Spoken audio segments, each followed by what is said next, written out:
our host for this evening, my dear pal, Radio Rob Crocker.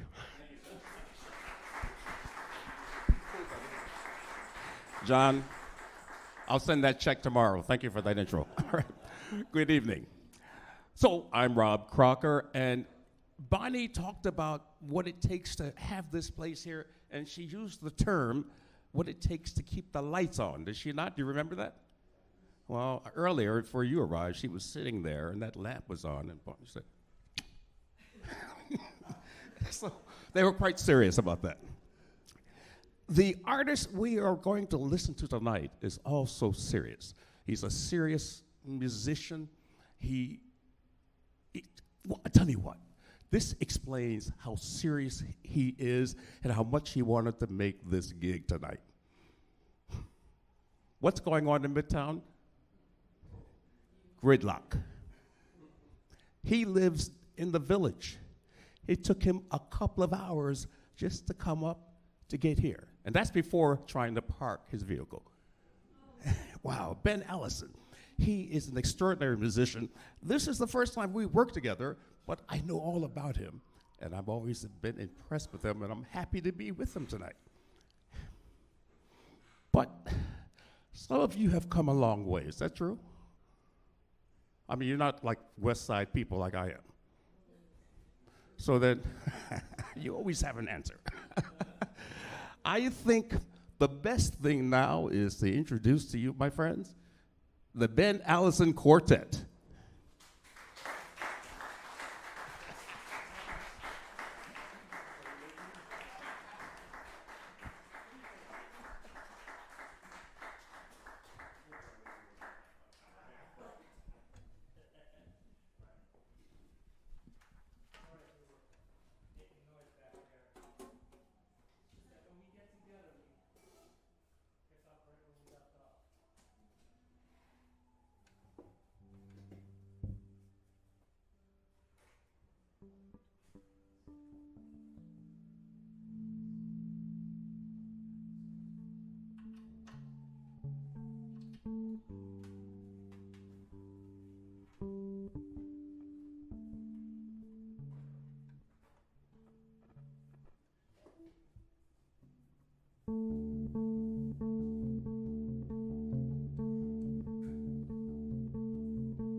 It's okay if I say a few words. I don't know if we can catch it on the radio.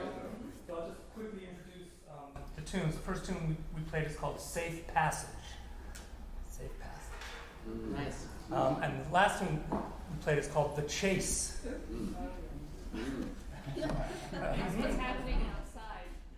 Yeah, that's what it feels like to get.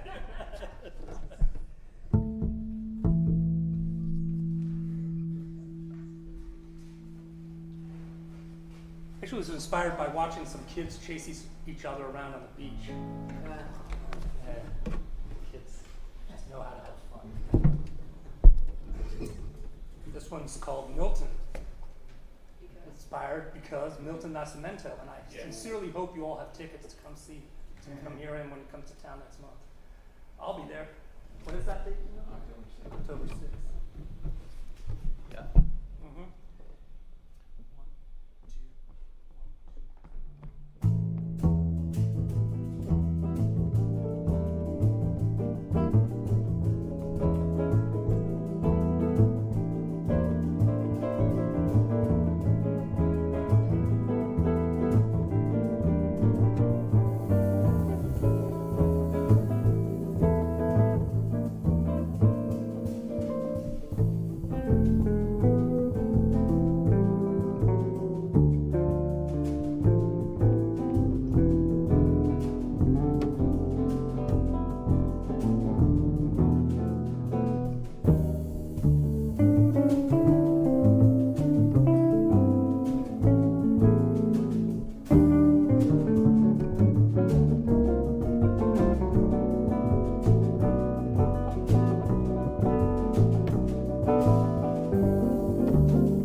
Milton.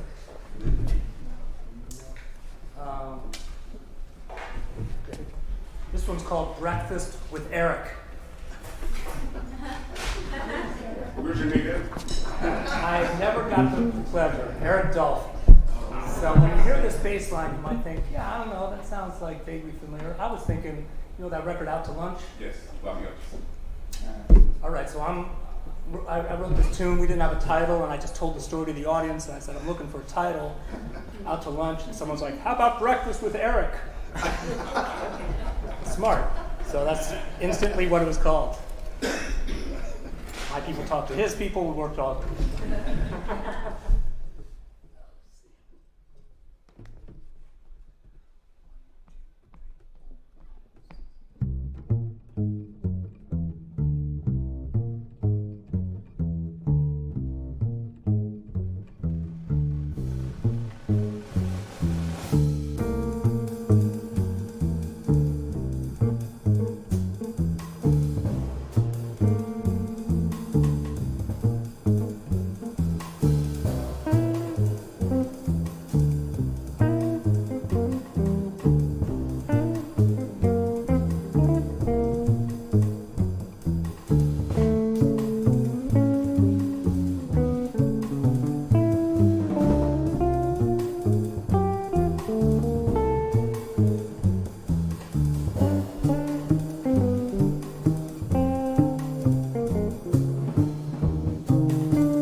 Quartet. Not bad.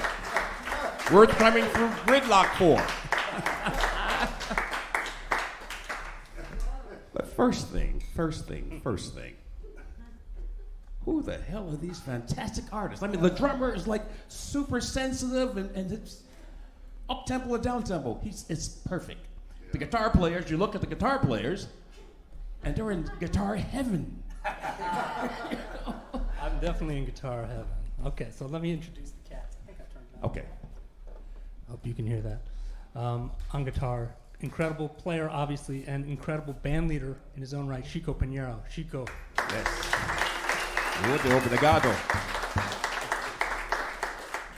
And on drums, dear friend, and been very grateful to have him because he's probably the busiest drummer in New York right now. Allan Mednard on the drums. Yes, sir.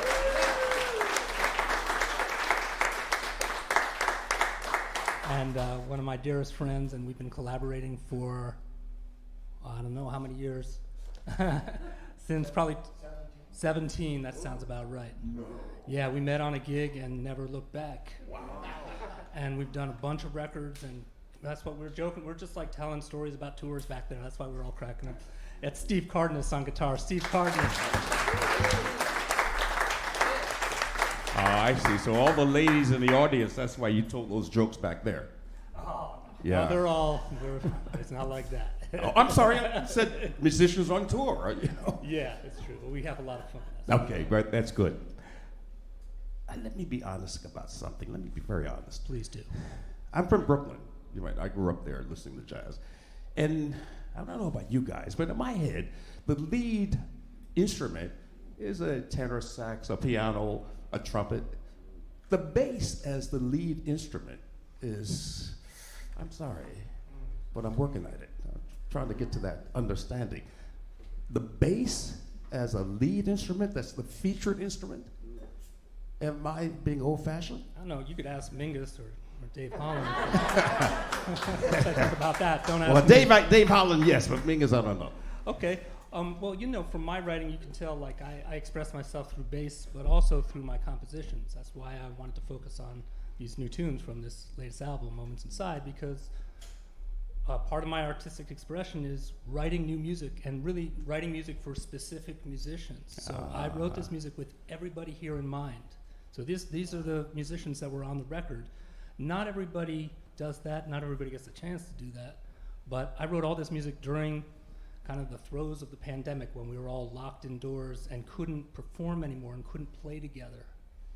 And, you know, so this is music that kind of came out of that experience of being separated against our will and not able to make music. And I was thinking, I was kind of,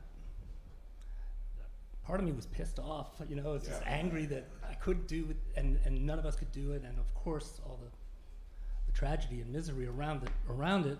So I was expecting the music that I wrote to come out reflecting that anger and frustration and hurt and anxiety. And actually, it came out not that at all. Swinging. Like swinging and maybe even optimistic. I mean, at least to me. And I realized, yeah, you feel that way? I mean, especially that first tune. That's like the first tune I wrote, Safe Passage. And that's why I called it that. Like we made it through. But, you know, and I realized when I was writing the music, I wasn't just writing what I felt. I was writing what I needed. Yes. You know, and so for me, writing music is part of the personal expression. It's therapy. But you also wrote what we needed. Well, I hope so, and if that's how it feels, then Is that it? Yes. So, that's all. domo arigato, obrigado, and thank you very much. Thank you very much. Yes. And your next CD to be released, or has been released, is the music of Carla Bley. So the CD version was released. It's called Healing Power. Yes. And that's a group. It's a cooperative trio that I have with Steve Cardenas and a great reed-player, Ted Nash. And we recorded that record and released it on Sunnyside Records. Francois is here from Sunnyside. Great indie label, beautiful. And we're really happy. It came out over the summer in CD form, and I'm going to release the vinyl version. Ooh. The record company let you do that? We worked it out. Yeah, he has no interest in the vinyl. He wants to go where the money is. Yeah. CDs. No, I just, we wanted to do a vinyl version, of course, and we had a great benefactor who helped us do it, honestly. But I just heard the test pressings today, and they're sounds incredible. So I can't wait for that to be released. So that'll come out probably in December. Can I leave my card with my You address may, on it? and I would be happy to send you a copy. No problem, right? Okay. You played Carla Bley's music, and one song grabbed me, because that CD that she recorded, I think it was late 70s, early 80s, but the song Ida Lupino. I love that song. Yeah, that goes back even before then, but that's probably her most often recorded song, maybe. I don't know. Yeah, Check could the be. record books, but a lot of Yeah. people have done it. There's no doubt it's a great tune. It just puts you right in the mood. Well, my question to you is, did you choose it for the musical qualities only, or did you know about Ida Lupino? Because I love her as well as the music. Well, first of all, Steve chose the tunes for this record. Oh. So that's a question for Steve. But I think what we all talked about it, and what we were talking about is picking a combination of her older material, stuff that she wrote in the 50s and 60s or earlier stuff, some of which is very expressionistic and maybe even atonal, and then all the way into the 80s where she was writing tunes. Some of them, dare I say it, are almost like pop songs almost. I mean, good. I would hope so, because it felt like that's what she wanted to do. And Steve has worked with her many times and knows her very well. So, you want to say something, Steve, about that? Or? Go. Here, wait, just I'm coming to you. First played with her in Charlie Hayden's Liberation Music Orchestra, because she was, there from the beginning with Charlie, and was the arranger and the pianist, and composed some of the music for that group. And then Steve Swallow had a quintet for 5 years, and Carla played organ in that. So I mean, incredible, legendary musician and incredible person. And She is history in jazz music. No doubt. History. History could be the first set that we heard. The future could be the next set that we're going to hear. Okay. So it's going to be Ida Lupino? Yeah, we can play that. Ida Lupino. So John, you did give him the money I asked you to. Thank you. Our pleasure. Thank Ben, you. the guys are fantastic, and we're happy we're here. I'm happy you're here. Okay. Thank you.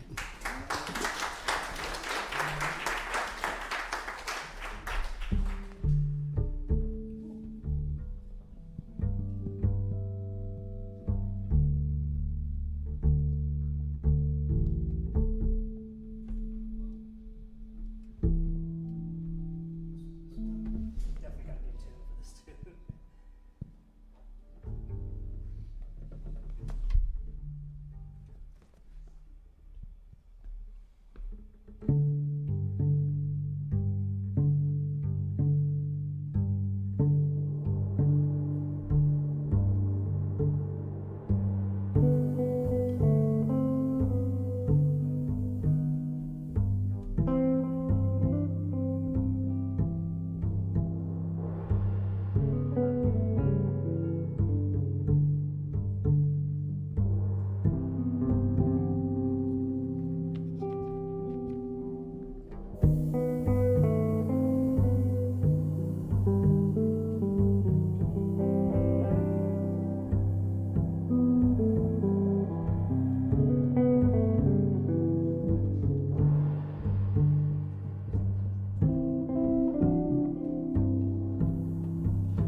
Should we do one more tune?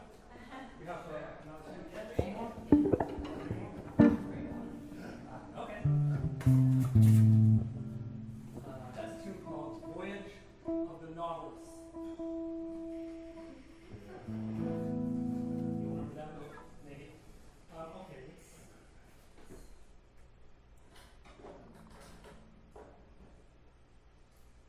Before we do this tune, maybe this is the time that I should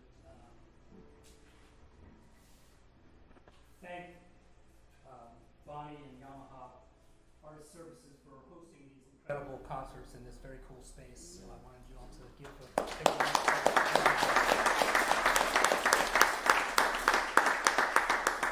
And WBGO for really making this happen, and especially John Newcott, my buddy John, who's been tirelessly working at BGO for a while and making so many great things happen, including this. So thank you, John, for having us.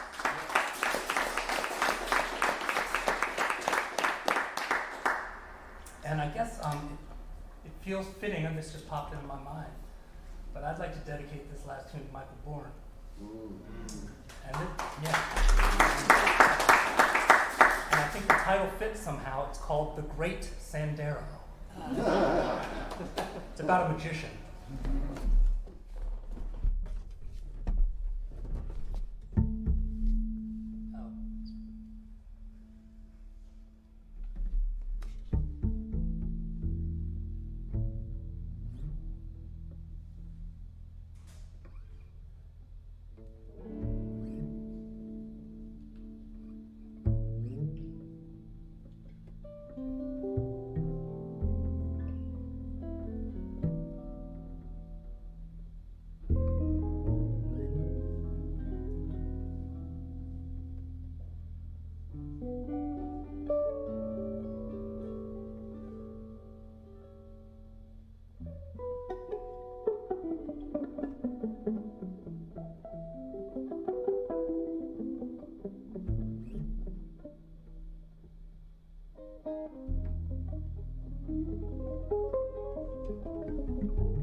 yes.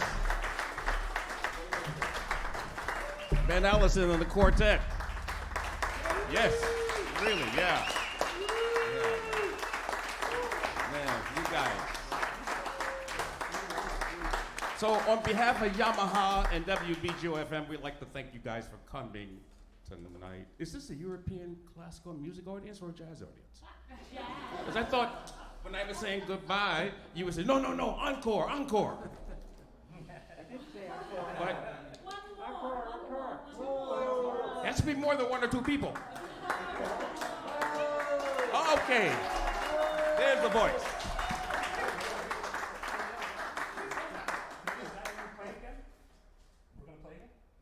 No. This time around, you guys have to dance. Some tango. We'll do the Yes. entire set backwards. Oh, I can tell you a story about that. Yeah, backstage. Okay, wow. That's all the songs we know. We'll play, let's do roll credits. You feel okay about that? Okay, sure. This is actually going back in the book a little bit before this most recent record, all the way back to an album called Little Things Run the World. Like the UN. That's exactly right.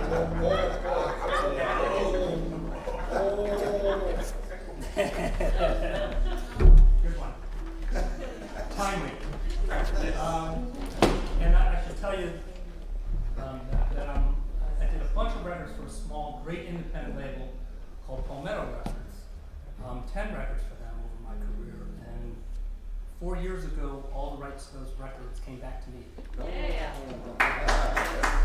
So I own them all again. So what I've been doing, that's the other thing I did during the pandemic when we had no gigs, is I decided to delve back into the catalog and remix and remaster the albums and just kind of bring them up to, I don't know.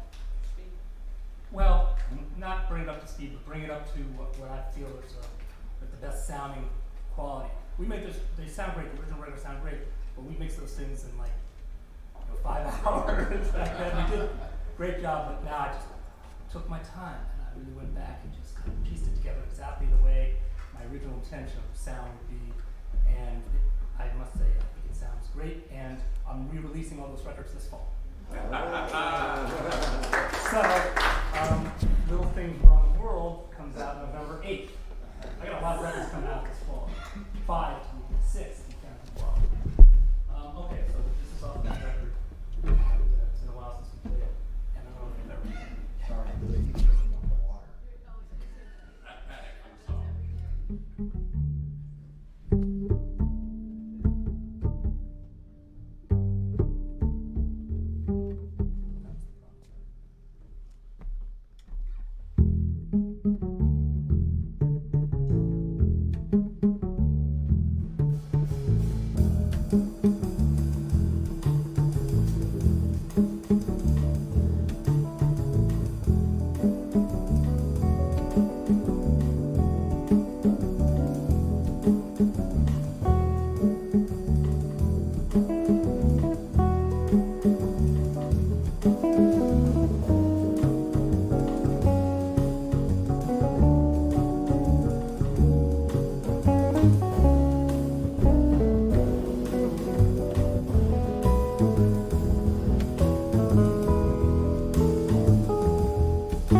Yes, yes, yes. Steve Cardenas on guitar. Chico Pinheiro on guitar. Allan Mednard on the drums. And thank you very much. You forgot one person in the band, though, didn't he? No, he didn't get. Ben Alison, he didn't get. Ben Alison. Man. By the way, one question though. The guitars are different. Why? If it's a guitar, it should be a guitar, right? In theory. But there's so many different kinds now, you know, what do they start out as nylon string, 100, 200 units, and then there's supposed to be acoustic, then electric guitar, and then, so then all these different makers, and all these different shapes, and all these different brands, and that's, so this one's semi-popular. Yeah, but this one looks like it's a classic from the 50s. It's from 82. 82. But it's designed after late 50s. And yours looks like you just got off the plane from Barcelona. Yeah. That's true. Well, thank you all for coming. But what did you think of the band? Okay. What do you think of Yamaha? And what about WBGO FM? All right. Okay, I'm collecting for them now. Thanks so much. Bye-bye, guys.